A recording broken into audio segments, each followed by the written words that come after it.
Okay, before I get to the top questions that some of you have on your mind about this Oregon team, and I have several of them as well, let's talk about the linebackers. They did not play well in this football game. Not a single one of them. Devin Jackson had a pass interference. Bryce Boettcher and Jerry Mixon felt like they were out of position more than they were in position. I don't feel like any of them are particularly effective against the run.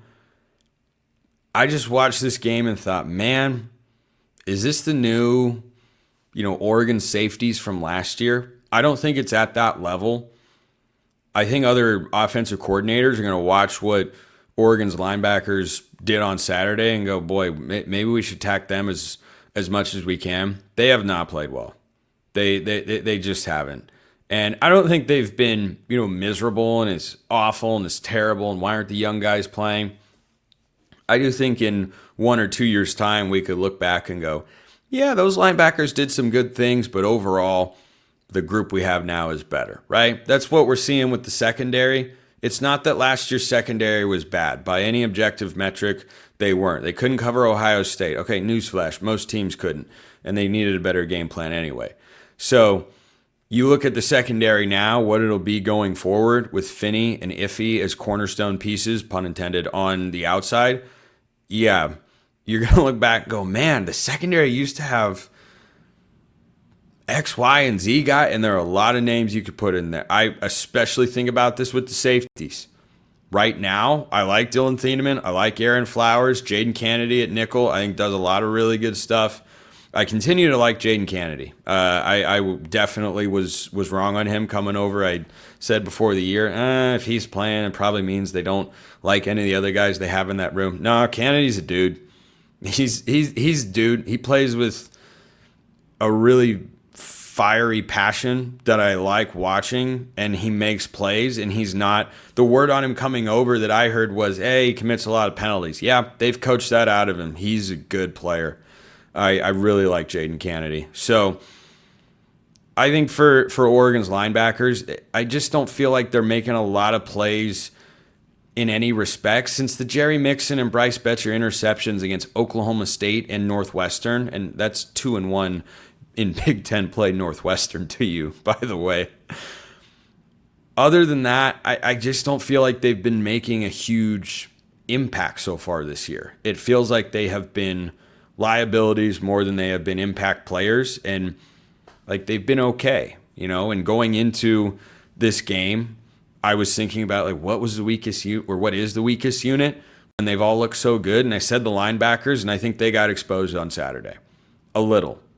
Again, this is all relative. The offense and the game plan with Dante Moore and Coach Stein, that's a much bigger problem that needs to be resolved compared to the linebackers. But there were just some moments, Devin Jackson is in perfect position in coverage, and I don't think that ball was going to get to the guy, and he just grabs him, flag, free 15 yards and a first down.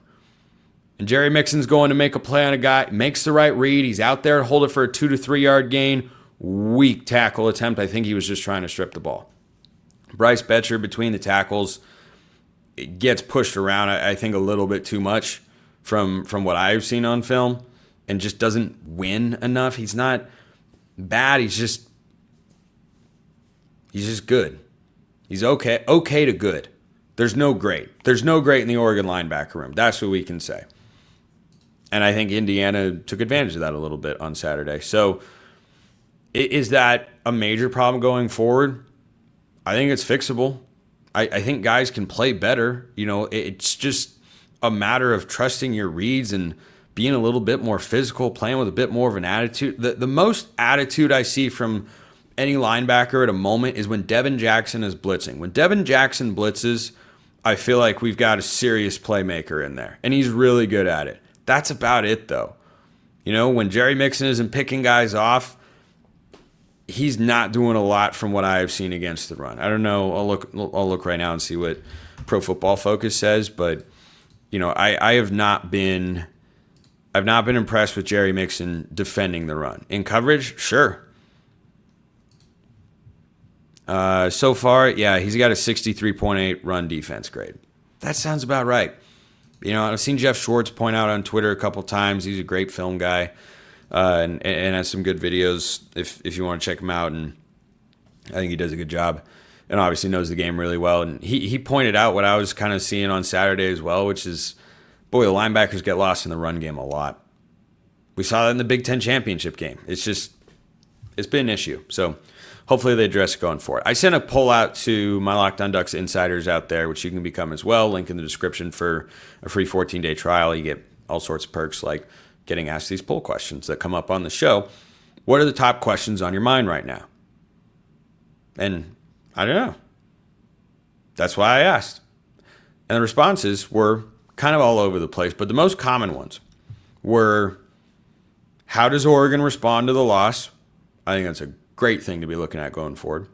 Questions about the coordinators? I've talked about that. I think they'll be all right. Another one that popped up a lot, does Dante Moore return next year? Does this game lead to that? I'll get to that in a sec. And then how good is Oregon?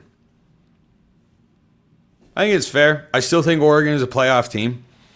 I still expect them to win at least 10 games, if not 11, with the schedule they have going forward. Yeah, USC looks like a good team. Oregon's got them at home. Washington is a good team, not a great one. I think USC is better this year from what I've seen so far. Got to play them on the road, rivalry game.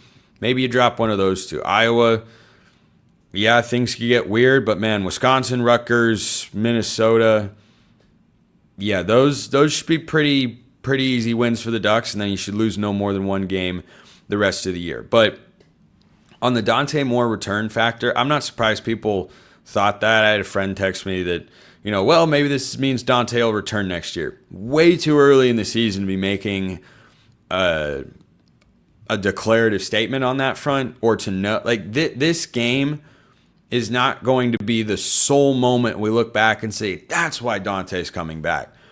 Dante Moore will or won't return based on two things: how he plays the rest of the season and what the NFL draft community thinks of him. And number two, whether or not Oregon wins a national championship. Those are the biggest factors.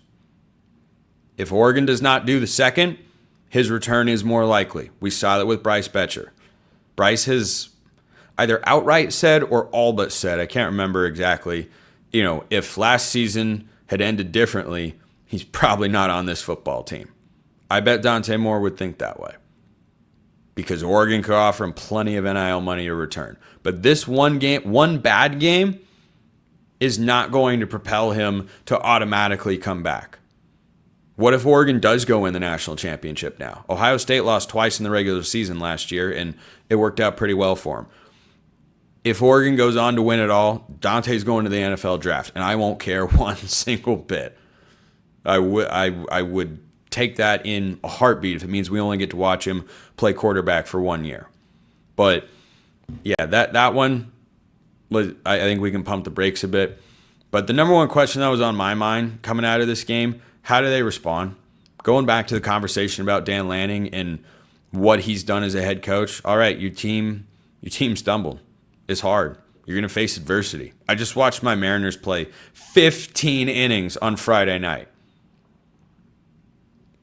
Took some intestinal fortitude to figure out how to go to the ALCS for the first time in 24 years. And guess what? It was one of the greatest nights of my entire life. And for the entire city of Seattle as well, it's waited 2.5 decades to see them get back to that particular opportunity. But it wasn't easy. You only remember the end result. But man, it was hard. They had a chance. They had a 3-0 lead in game. Think about this. Mariners had a 3-0 lead, up 2-1 in a best-of-5 series in Game 4. Detroit was booing their team on their own field in Detroit, in the Motor City. They were booing them. Vibes were terrible. And then the bullpen imploded. They imploded. And the next game, the bullpen threw 9 innings of shutout baseball. A couple of starters were sprinkled in there as well. But they threw 9, it was like 8 to 9 innings of shutout ball. Other teams are good too. Other teams have got good players. They're going to beat you sometimes. It's about how you respond. Something my mom's always told my brother and I growing up. I'll close with this, and this is a great message for all of you out there. Life is 10% what happens to you and 90% how you respond to it. Oregon got punched in the mouth on Saturday. Let's see them go respond. Appreciate everyone listening. I'll see you next time. Until then, hope you all have a wonderful rest of your day, and go Ducks.